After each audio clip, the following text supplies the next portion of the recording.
മകന്റെ മരണം ചികിത്സാ പിഴവ് കാരണമാണെന്നാരോപിച്ച് എറണാകുളം കളക്ടറേറ്റിന് മുന്നിൽ അമ്മയുടെ സമരം.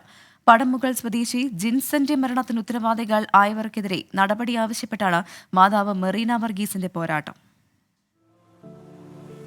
തണലായി കൂടെയുണ്ടായിരുന്ന മകൻ ജിൻസൺ പോയിട്ട് 8 മാസമായി. പക്ഷേ ആ നീറ്റലിപ്പോഴും മെറീനയുടെ നെഞ്ചിലുണ്ട്.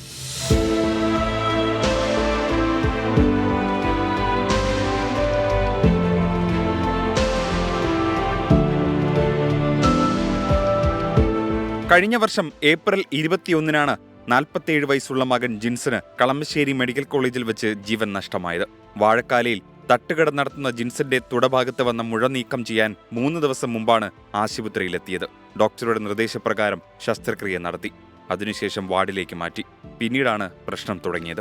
എന്തിനാണ് എൻ്റെ മകനെ കൊന്നതെന്നോ, ആർക്ക് വേണ്ടിയാണെന്നോ, എന്തിനു വേണ്ടിയാണെന്നോ എനിക്കറിയാൻ പാടില്ല. എന്തിനാണ് എൻ്റെ മകനെ കൊന്നതെന്ന് എനിക്കറിയണം. എനിക്ക് നീതി കിട്ടണം. എൻ്റെ മകന് എല്ലാ സ്ഥലത്തും ഞാൻ പരാതി കൊടുത്തു.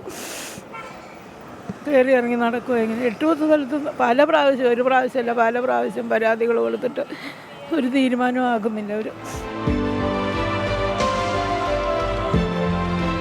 ചികിത്സാ പിഴവ് കാരണമാണ് മകന് ജീവൻ നഷ്ടമായതെന്നാണ് ആരോപണം. പരാതിയുമായി കളക്ടറെയും DMOയെയും കണ്ടു.